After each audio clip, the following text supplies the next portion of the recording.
परभणी जिल्ह्यातील जिंतूर या ठिकाणी शेतकऱ्यांच्या विविध मागण्यांसाठी आणि सोयाबीन कापूसचे भाव वाढविण्यासाठी दिनांक 6 फेब्रुवारी रोजी सकाळी 11 वाजता राष्ट्रवादीचे माजी आमदार विजय भांबळे यांच्याकडून जिंतूर येथील एलदरी रोडवरील कार्यालय येथून भव्य मोर्चा काढण्यात आला। हा मोर्चा दादा शरीफ चौक, छत्रपती शिवाजी चौक येथून तहसील कार्यालयावर धडकला होता। या मोर्चात शेतकरी बैलगाड्यांसह हजारोंच्या संख्येने सहभागी झाले होते। तहसील कार्यालयासमोर युती जिल्हाध्यक्ष प्रेक्षा भांबळे, बुधवंत आदींनी मनोगत व्यक्त केले। यावेळी शहरातील सेलू आणि जिंतूर तालुक्यातील नागरिक मोठ्या संख्येने उपस्थित होते। शासन हे नेहमीच शेतकरी विरुद्ध शासन राहिलेलं आहे।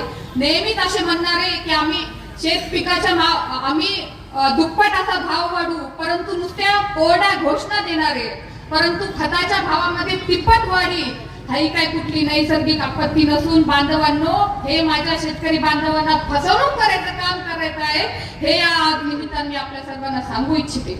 इकडे तर म्हणायचं माझा शेतकरी राजा या देशाचा पोशिंदा, परंतु त्या माझ्या शेतकरी राजावर आज एवढा अन्याय अत्याचार का, हा जाब विचारण्यासाठी आज हा क्रोश मोर्चा आदरणीय विजयरावजी भांबळे साहेबांच्या नेतृत्वाखाली आज इथे निघालेला आहे।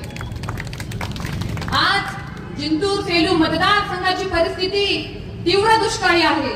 सौम्य दुष्काळ नाही, परंतु सौम्य दुष्काळ जाहीर केलेला आहे, तीव्र दुष्काळ अजूनही जाहीर केलेला नाही। आपण सगळ्या शेतकरी बांधवांनी हे प्रश्न इथल्या लोकप्रतिनिधी कार्यक्षम 24 तास फेसबुकवर असलेले आमदार ज्यांनी शून्य काम केले यांना आपण विचारायला पाहिजे की आज या मतदारसंघाला तीव्र दुष्काळ का जाहीर झाला नाही। आज तुमचं केंद्र शासन आहे, आज राज्यात शासन आहे। जर तुम्ही मतदारसंघातल्या जनतेला न्याय देण्याचं काम करत नसाल तर हे आपल्या सर्वांचं दुर्भाग्य आहे। आपला मतदारसंघ 10 वर्ष मागे गेलेला आहे। जिंतूर सेलू या दोन्ही तालुक्यातल्या अनेक शेतकऱ्यांच्या मागण्या होत्या। 1 वर्षापासून अनेक निवेदन आम्ही जिल्हाधिकारी, पालकमंत्री, राज्य सरकारला आम्ही दिले की यावर्षी या मतदारसंघात प्रचंड सोयाबीन या ठिकाणी आलेले आहे, कापूस या ठिकाणी आलेला आहे आणि ह्या 2 जास्त पिकं असल्यामुळं या पिकाला योग्य भाव मिळावा, त्याला हमी भाव मिळावं अशा प्रकारची मागणी आम्ही अनेक वेळेस केली, पण ती सरकारनं ती मागणी मान्य नाही केली।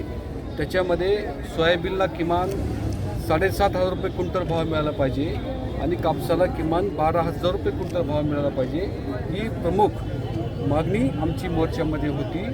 नंबर 2, मागच्या वर्षी आमच्या भागात अतिवृष्टी झाली, अतिवृष्टीमध्ये प्रचंड आमचं नुकसान झालं आणि त्या नुकसानामध्ये राज्य सरकारने घोषणा केली की 13,600 रुपये आम्ही आर्थिक मदत सरकारकडून शेतकऱ्यांना करू।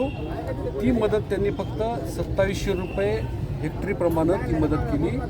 आमचे आणखीन सरकारकडं 10,000 11,000 रुपये बाकी आहेत, ते सुद्धा सरकारने आमचे द्यावेत, ही एक आमची प्रामुख्याने त्या ठिकाणी मागणी केली। आमच्या मतदारसंघामध्ये सगळे सबस्टेशन आमचे ओव्हरलोड झाले, 33 केव्ही असो का 132 केव्ही असो, या सगळ्या सबस्टेशनवर नवीन 5चा ट्रान्सफॉर्मर मंजूर करावा, ही पण आम्ही या ठिकाणी मागणी केलेली आहे। आणि जो दुष्काळ आमच्या मतदारसंघामध्ये फक्त सौम्य दुष्काळ मंजूर केला, खरं पाहिलं तर सौम्य दुष्काळ हा नाही, हा अति तात्काळ दुष्काळ आहे। हा दुष्काळ जाहीर करावा आणि या दुष्काळामध्ये शेतकऱ्यांना आर्थिक मदत करावी। ज्या सोयी सुविधा आहेत त्याच्यामध्ये बँकेचं लोन एखाद्या शेतकऱ्याने घेतलं असेल तर ती लोनची वसुली थांबवावी, MSEBची वसुली थांबवावी, पाण्याची व्यवस्था करावी, चारा छावण्याची व्यवस्था करावी, अशा अनेक मागण्याचं निवेदन आम्ही या मोर्चाच्या माध्यमातून तहसीलदारला दिलं। प्रतिनिधी रियाज चाऊस, NTV न्यूज मराठी, जिंतूर, परभणी।